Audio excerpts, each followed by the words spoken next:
being so messy that you got kicked out of a rap crew, not for bad rapping, not for missing shows, not even for owing money, but allegedly for punching somebody over a fart. And yes, you heard that right, but hold up, it gets even juicier because Jim Jones is now coming forward, years later, with a whole different version of events, and if what he's saying is true, then Camron might have been capping this entire time now. Ask yourself this: why is a legendary comedian like Cat Williams rolling around in a bulletproof Sprinter with actual bullet holes in it just because he cracked some jokes too close to the Dipset camp? Why are Dipset members whispering behind the scenes about setting him up? And most importantly, why is Jim Jones suddenly so bold that he's calling out his own brother Camron with a $10 million boxing challenge? Something about this whole story smells funny, and it ain't just that mystery fart, so buckle up, because what I'm about to break down for you will make you question everything you thought you knew about Dipset, Cat Williams, and the dirty little secrets hiding in Harlem's most iconic crew. Alright, picture this: the mid-2000s hip-hop world is on fire, and Harlem is moving like it owns the culture. Dipset is the hottest crew out. Camron is the general rocking pink furs like armor. Jim Jones is the capo holding down the streets. Dwells Santana is the young gun with potential oozing from every bar, and suddenly out of nowhere, Cat Williams, a comedian with a sharp tongue, a flashy wardrobe, and the audacity of 10 rappers, decides he belongs in the mix now. Most comedians stick to the stage and the spotlight, but Cat was never most comedians. He was moving like a rock star, popping up in Dipset videos, lending his voice to tracks, and even spreading his money around like confetti at a Harlem parade one night in Philly. At an event in 2006, Cat did the unthinkable. He reached into his bag of riches and dropped $30,000 in Camron's hands, then for good measure tossed around luxury gifts like Oprah giving away cars. People watched in disbelief as he blessed Beanie and Lil Mo with whips just to show he could, and for a moment it seemed like Cat had secured his spot in Harlem royalty. But that kind of shine comes with shadows, and jealousy began brewing right under the surface, because Dipset had built its reputation on street credibility, on Harlem, lived in hip-hop lore for nearly 2 decades. The fart incident, according to the tipping point came backstage at an event when Cat got into it with a Dipset member over something so petty it sounded like a stand-up routine. Cam claimed Cat believed the man had farted near him and took it as some kind of disrespect. Instead of laughing it off, Cat allegedly swung connected and sparked a mini riot. Cam stepped in, according to his own telling, flipped Cat upside down, slammed him on the floor, and almost went further before snapping out of it like some kind of out-of-body experience. The way Cam tells it, you would think he was auditioning for a WWE contract, picking Cat up like a ragdoll and planting him on the ground. But when Cat later told his side of the story, he laughed off that version and called it pure fiction. He made it clear Cam never manhandled him, never slammed him, never made him see stars. So whose version is the truth, and why do the details keep changing? Jim Jones recently poured gasoline on this fire by saying it was never about gas in the air or fists to the face. The real issue was power and jealousy. Cat was moving to flashy, moving to heavy, and certain people in the camp felt threatened. Insiders whispered that some Dipset members were even plotting against Cat, that it reached the point where the comedian had to ride around in a bulletproof Sprinter with satellite dishes on top and bullet holes already carved into the steel as a warning to anyone watching. J.R. Ryder himself claimed Cat once pulled up to see him in Washington Heights in that exact bulletproof ride, moving paranoid, moving careful, moving like someone who knew enemies were circling. And that is when you realize this was never just a silly beef over bathroom humor. This was deeper. This was money, respect, and reputation colliding head-on, because Cat was not just a guest, he was playing the game like he owned part of the board. And in Harlem, that kind of flex does not go unanswered. Dipset started treating Cat like an outsider, whispering behind his back, questioning his loyalty, painting him as someone stirring the pot for no reason even. Cam said Cat was gassing up drama, claiming Dipset was bad-mouthing him when they were not, but maybe that was projection. Maybe Dipset could not stomach the idea of a comedian having the streets buzzing louder than they were. And while Cat was pulling up in armored vehicles, Dipset was struggling to keep their empire from cracking within itself. Because remember, this was the same period when rumors were already flying about internal beef. Cam was clashing with Jim, Jim was clashing with Cam, and Dwells was caught in the middle. By 2007, Cam admitted he and Jim were not even speaking, and though he downplayed it as nothing serious, Jim saw it differently. He felt abandoned, he felt Cam dipped out on him, and Dwells leaving them to fend for themselves musically while Cam hid in the background and pushed narratives that made him look like the bigger man. The truth is, the Dipset brand was already wobbling before Cat ever showed up. Cat just added fuel to a fire that was already smoking, and when the smoke started filling the room, nobody wanted to admit they were choking, because image Was everything Harlem was everything, and Dipset's Harlem credentials were the crown jewel. So when Cat Williams rolled in with big money, bigger talk, and bulletproof toys, Dipset had a choice: embrace the chaos and let him be part of the family, or cut him off before his shine overshadowed theirs. History tells us they chose the latter, and the way the story has been retold, twisted, and exaggerated proves one thing: the truth was never simple. The truth was never fart jokes and slapstick. The truth was deeper, uglier, and wrapped in Harlem politics of ego, jealousy, and survival. So now that the smoke was building, and the tension between Camron, Jim Jones, and Cat Williams was no longer a rumor but a headline in every barbershop conversation across Harlem, the story took on a life of its own, because once Cam planted that version about slamming Cat upside down, people repeated it like gospel, but the streets loved to exaggerate, and suddenly it became less about what really happened and more about what version made the best story. But while fans debated, Cat was already distancing himself, pulling out of Dipset circles, and moving with a different kind of energy, because according to people close to him, he felt Dipset had turned from allies into enemies, and not just jealous enemies but dangerous ones. The whispers claimed Cat believed some members had plotted to line him up, and that paranoia explained why he rolled in that bulletproof Sprinter, which was not just a random rental but an armored fortress that looked like something out of a military convoy. J.R. Ryder swore he saw it with his own eyes, caught pulling up with bullet holes in the door, moving like a man who knew someone had taken a shot at him, and if that is true, then it proves Cat was not just imagining drama, he was living inside a war disguised as friendship. And while Cat was figuring out how to survive, Dipset was figuring out how to spin the story. Cam leaned into his version, portraying Cat as the unstable outsider who could not handle jokes, and Jim stayed quiet until now, because Jim's silence for years made it seem like he was co-signing Cam's narrative. But when he finally broke that silence, he dropped bombs that changed the whole perspective. Jim said flat out that the falling out was never about one silly fight, it was about jealousy, envy, and power struggles that were already corroding the foundation of Dipset.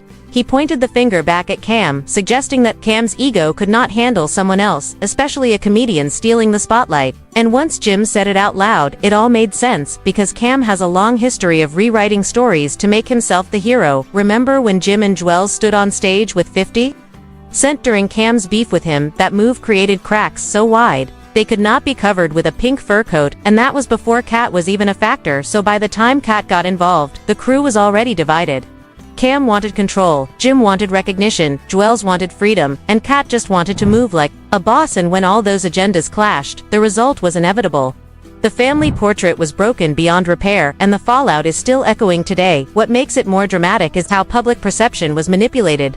Fans laughed at Cam's version because it sounded funnier, but funnier does not mean truer, and Cat himself made it clear Cam was fabricating details, yet people kept repeating it because the myth was more entertaining than the reality. And in hip-hop, myths often become history. But what about the people around them? Insiders claimed Cat's generosity was rubbing Dipset members the wrong way. Some said he was handing out too much money, too many gifts, and making them look like they could not match his level. One anonymous source allegedly said Cat was out there making Dipset look broke in front of the industry by giving out cars and cash like candy. And when you humiliate proud Harlem hustlers by making them look small, that is a recipe for war. Another claimed Cat bragged about how much he was contributing compared to what he was getting back, and that arrogance stung the egos of men who had built their brand on never bowing to anyone. And once that ego is bruised, there is no bandage big enough to heal it. Jim Jones in his more recent interviews has indirectly confirmed that Cat's money moves were causing discomfort, though he stopped short of saying names. But the message is clear: Cat was too big, too loud, too flashy for Dipset's fragile ecosystem, and they responded the only way they knew how, by painting him as the villain, and then isolating him until he left on his own. And that was the end of Cat Williams, the Dipset affiliate. But it was only the beginning of the bigger story, because years later, the cracks in Dipset itself became impossible to hide. Cam and Jim were beefing publicly, Jwels was battling his own struggles, Freaky Zeke was defending loyalties on camera, and fans were left wondering if the Diplomats were ever truly a family or just a brand stitched together by temporary convenience. The Cat Williams saga now looks less like a comedy skit and more like the first sign of a dynasty breaking apart, because if they could not even protect an ally who brought money and attention, what hope did they have of protecting each other? Jim's comments now exposed Cam is a man who rewrites history to keep his image clean, and Cam's shots at Jim about being from the Bronx rather than Harlem prove how low the pettiness could go in Harlem. Credibility is no small matter. If you are not certified by Harlem, then you are nothing in the diplomat's world. Cam tried to use that as a weapon against Jim, but Freaky Zeke stepped in with receipts saying Jim moved to Harlem as a child and grew up in the culture long before Dipset was even formed, so the narrative of Jim being an outsider crumbles under real evidence, and that leaves Cam looking like the one gaslighting the entire movement, because if he would lie about Jim being from Harlem, why would he not lie about flipping Cat Williams upside down and slamming him like a wrestler? The pattern is obvious. Cam has always tried to control the story, even when it means stretching the truth, until it snaps and fans are starting to notice Jim Jones challenging Cam to a $10 million boxing match is not just about fists, it is about calling out years of manipulation and saying enough is enough, because Jim is tired of being painted as the fanboy, the outsider, the capo who needed Cam's permission to breathe. Now he is putting his money and his fists where his mouth is, daring Cam to prove all those stories in the ring in front of the world. So now here we are in the present day with all the years of tension layered on top of each other, and the ghosts of Dipset's past still haunting the crew like shadows that never quite fade, and it is Jim Jones who finally decides he has had enough and goes public, not with subliminal bars or slick disses, but with a flat-out challenge that shocks everyone watching. He says if Camron really wants to keep running his mouth, they can settle it in a boxing ring for $10 million cash. No talking, no interviews, just gloves and fists and the world watching, and the very fact that Jim put that number on the table shows how deep the wounds really run, because 10 million is not pocket change. That is the kind of number you throw down when you want to prove a point that cannot be ignored, and the audience ate it up instantly, because hip-hop fans love spectacle, and they love drama, and nothing would sell faster than to Harlem legends who once called each other brothers, now trying to knock each other's heads off in the ring. But when you look closer, the challenge is more symbolic than financial. It is Jim telling the world he is tired of Cam's narratives, tired of being painted as the tag-along, tired of the stories about how he was just a fan begging for a spot on the couch, and tired of hearing how Cat Williams got slammed like a cartoon character, when the truth was never that simple. Because if Cam was willing to exaggerate a story about a fart and a fistfight, what other parts of Dipset history has he rewritten to keep himself looking like the hero? And once you start asking that question, you realize maybe the whole Dipset story is not what we thought. Maybe the image of Harlem unity, the flashy cars, the iconic outfits, the larger-than-life persona was always built on shaky ground, with more lies than truth and more ego than loyalty. And that instead of seeing an ally, they saw a rival, and instead of celebrating his success, they whispered behind his back and plotted his downfall. And if that is how they treated someone, giving them money and gifts, imagine how they treated each other once the stakes got higher. Jim's words now put the spotlight squarely on Cam, who has made a career out of being cool, calm, and dismissive, as if every feud was beneath him. But this time, the dismissive act is not working, because people are connecting the dots. Cat denies Cat's version, Jim calls it jealousy. Freaky Zeke debunks the Harlem slander, and suddenly, Cam's credibility is looking shaky. Fans on social media are already rewriting their own narratives. Some are calling Cam the master manipulator, others are calling Jim bitter and clout-chasing, and a few are saying Cat Williams might have been the only one brave enough to call it how it really was. The split opinions just fuel the fire, because controversy sells, and Dipset has always known how to sell controversy, but this time it feels different, because the beef is no longer just about music or egos, it is about the truth itself. Who owns it, who controls it, and who gets exposed for twisting it? Jim, on The Breakfast Club, was visibly angry when Charlemagne repeated the claim that Cam made about him sending people to jail. Jim shut it down instantly, saying that whoever believed that nonsense had to be smoking new drugs, and you could hear in his voice that this was not just another rumor to laugh off, this was a direct attack on his integrity. And in Harlem, your reputation is your life, so when Cam tries to paint Jim as someone disloyal, as someone who sends people to jail, as someone who was never really Harlem in the first place, Jim is forced to respond with the nuclear option, a $10 million fight, because, in his eyes, nothing less will erase the lies and show who is really standing tall. And while all this drama plays out in interviews, podcasts, and social media, the fans are left with one burning question: who is telling the truth? Because if you believe Cat Williams, Cam has been capping for years. If you believe Jim Jones, the Dipset story is built on jealousy and betrayal. If you believe Cam, everyone else is bitter and rewriting history to make themselves look better. The beauty of this mess is that nobody can ever fully prove their side because hip-hop history is written in rumors, hearsay, and personal bias. What you choose to believe often depends on who you already liked more before the drama even started, and that is why this scandal keeps growing bigger, because every fan picks a side and then argues about it as if they were in the room when it all went down. The internet is flooded with debates, memes, and fake posters for a gym versus Camp Bite. Promoters are allegedly sniffing around to see if they can make it real. Cot Williams, meanwhile, is enjoying the chaos from the sidelines, occasionally dropping his own cryptic comments in interviews, reminding everyone that he is still very much alive, very much bulletproof, and very much not afraid to call Harlem legends liars, and that in itself is enough to keep the fire burning, because if there is